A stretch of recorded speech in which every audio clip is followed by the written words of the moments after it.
Yo, welcome to today's session. So today we'll be discussing the recap from last week, outlook for this week with good report. So these are the three things we'll be talking about this week. Nothing much, but within the week, I'll also be going live on YouTube, right? On YouTube and on TikTok. So we'll be using these two platforms for live session since TikTok is giving me some restriction. If I want to go live, they will restrict me some for I don't know the reason. So we'll be going live on these two platforms. So welcome to today's weekly comment once again. So on this, we'll be starting with Euro USD, then we'll go to good, then we'll look at good report, then we'll come back to other major pairs. All right, so looking at Euro USD as of last week, we saw some good movement on Euro USD, and on lower time frame of it, based on the recap I gave, I actually took a little trade right here. All right, I took this entry based on refinement of this zone, and then I took my first profit around here. Then I was waiting for TP2 around this low. Then my final TP was around somewhere around here. So that was just it, but it didn't get to the area. So market continued buying. From that, we had a short-term pullback right here.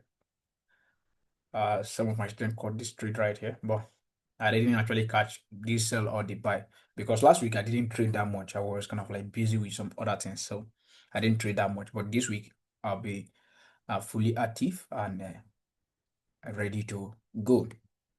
Now here, since market broke structure on H4 time frame, right?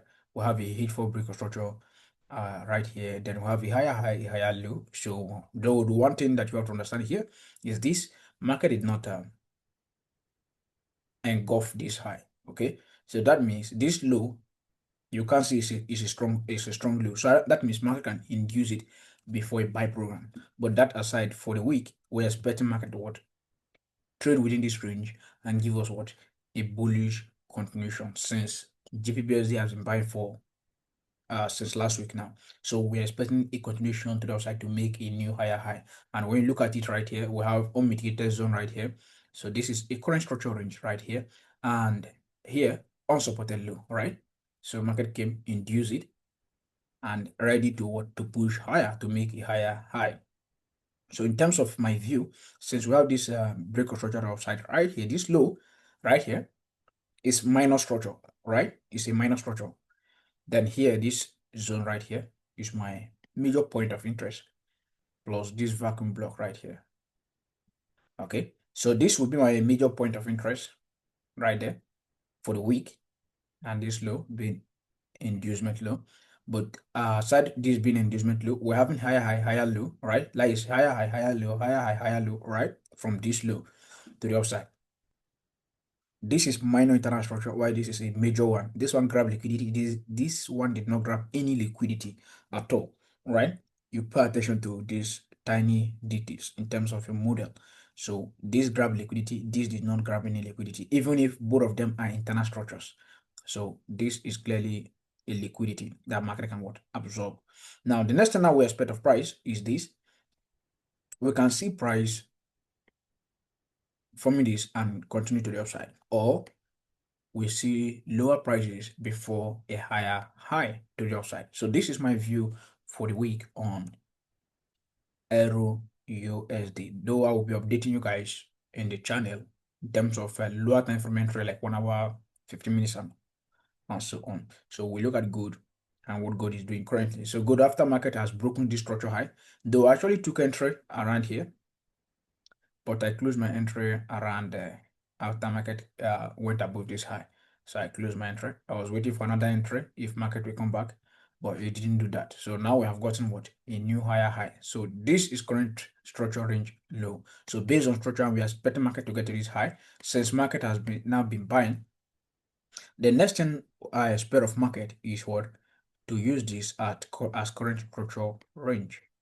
So that means we look at a structure right here on, let's use 1 hour time frame first before come back to 5 minutes. Okay, so we'll look at 5 minutes in terms of point of interest. That's what I'm looking at right there. So in terms of point of interest, perfectly. the whole of this range high plus this range low and this little low right here. They're all point of interest, but they are all proportion block. So market created them before breaking this short-term high right here. So I'll consider them to be all proportion block, right? So that is the last mitigation zone right there. So if you are looking at it on this higher time frame, it will be like this. But having that in mind, another thing that can help you now in terms of refinement is this. After having this point of interest,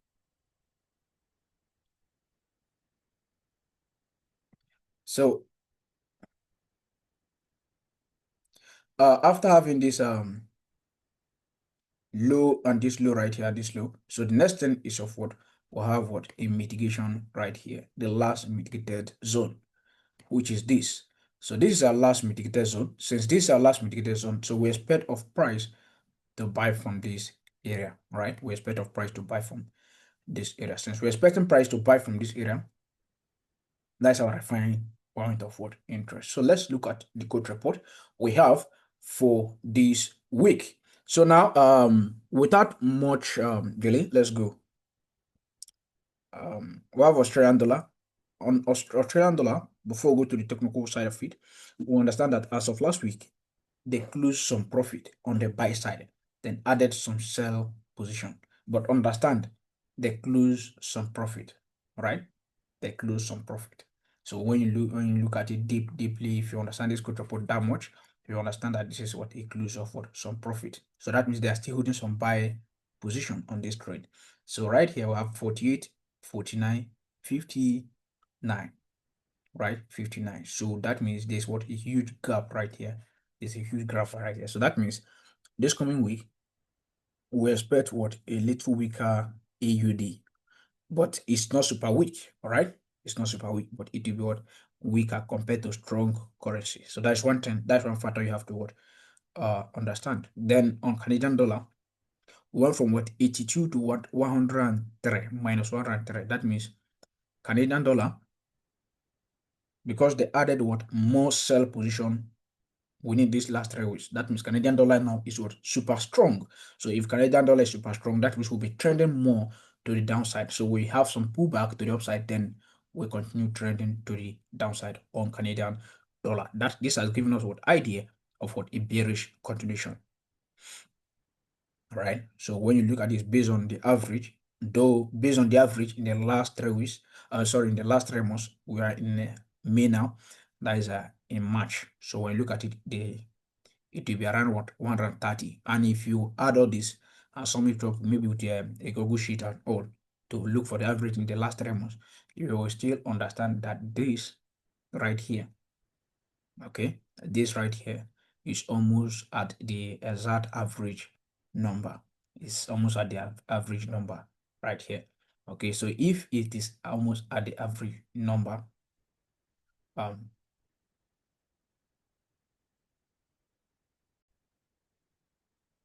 so that is showing you that what Canadian dollar is gaining strength, but overall,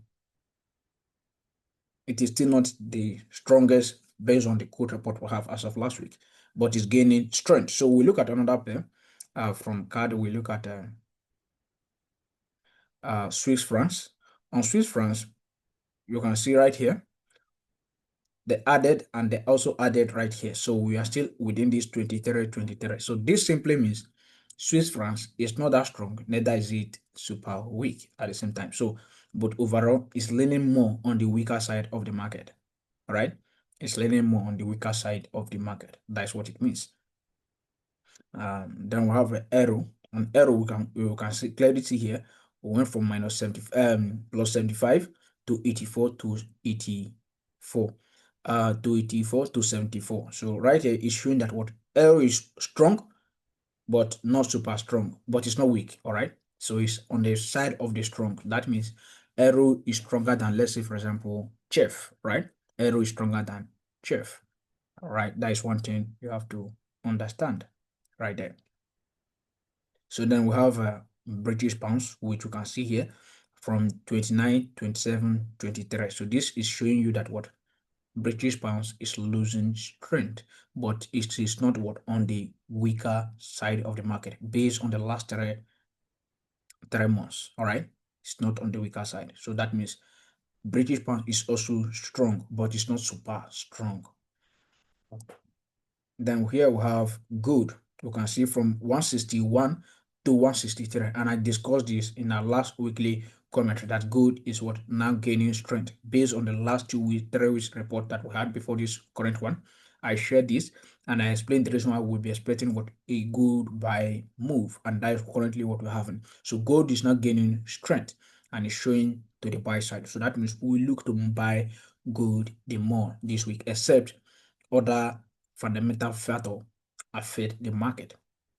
Here we have Japanese yen. So one for 172, 176, 172, 160, 167. So that means they are now shifting to the what? To the sell side. So that means Japanese is losing strength gradually, but it's not it's there to show that we are going to be trending to the upside yet. All right. We are still trending to the downside. All right, we are still turning to the downside based on the last week data. All right, last week was bearish on Japanese yen. So, but until market give us more proof that we'll be buying, then that means that current low on Japanese yen will likely, if market is here to take it out, that means market likely not take it out. If after this week we have more buying pressure, that means will be that low will likely be the low of the month or of the coming month. All right, so that is one thing you have to note right there. So we have New Zealand, and this pair most of the times is always complex to me. So right here we want from 23 to 22 to 23. So this shows that this pair is not that strong, neither is it that weak. It's not that strong, neither is it that weak, but overall it is on the buyer side. So let's go back to the code to the chart. So on the chart, let's look at first we look at BTC, but we are not going to be looking at it in terms of the code report. So on BTC, we are seeing that buyers now are what coming to the market. Within this week, I actually took a little buy right here. That was on Saturday around here for a short-term buy around here till this area, but it didn't break structure, so I took my profit after market create this rejection candle right here. So I took my profit, then market started selling. So now currently we can now either trade back into this current structure range. Now the reason why market can trade back into this current structure range is one, this consolidation right here. Market has been consolidating for a longer period right here. So that, what does that mean? We can come back within this area, absorb this liquidity before rallying again. Okay, so we can do that. But market is here to break this current hateful structure range low. So that is the major low right there. So once market take it out, then we'll be looking for lower lows around here. That is that. Then the same thing on GBPUSD, the same thing. So we are bullish currently on this pair. So the next thing I expect of price is this, a continuation of this range structure, or inducement, then a continuation to the upside. Inducement and continuation to the upside. So if I'm looking at this pair, if I'm to buy, if market will not induce this range structure, then I'll be buying just right below this. This imbalance will be my point of what interest. This imbalance right here, because that's the area that has what a lot of resistance level right there. The imbalance will be my point of interest where I will likely look to buy this British pounds USD if I'm looking to buy. So the same thing here. This pair is bullish, and just like we said, USD as of last week was not strong.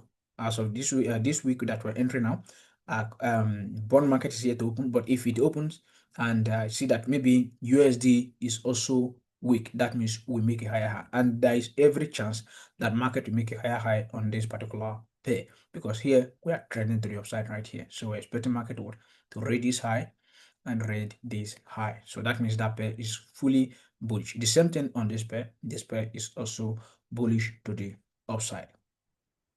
So that aside, now on USD card, we have made a lower low right here, after market got to this level. So we have made a lower low. Earlier, I was expecting market to get to this area, to this resistance level before selling, but it didn't get to that level.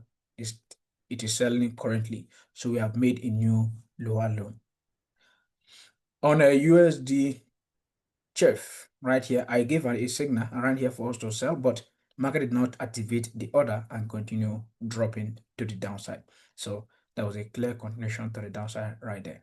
So market has made a lower low. So this is our current structural range. So market can continue selling from here. The same thing on USD JPY. So market is currently bearish and we are seeing momentum to the downside. So initially momentum was to the buy side, but now right here after this some ranging market right here, momentum now has left the buyers and entered the sellers now. So based on this current push down right here, this shows that what sellers now are what coming into the market, which can push price lower. And if you're using volume at this point, it will show you that what sellers are now coming into the market, which can help you to anticipate price to make a lower low because of what volume change in volume, right? So that is what market is actually showing you right there. So that is that. Just like here, market volume at this point, it will show that it's sellers.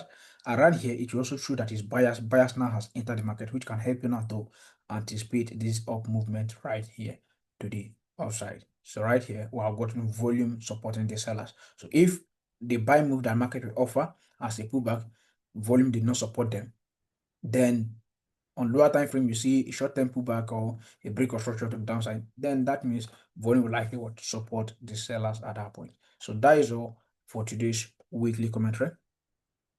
So good luck and good trading to you all.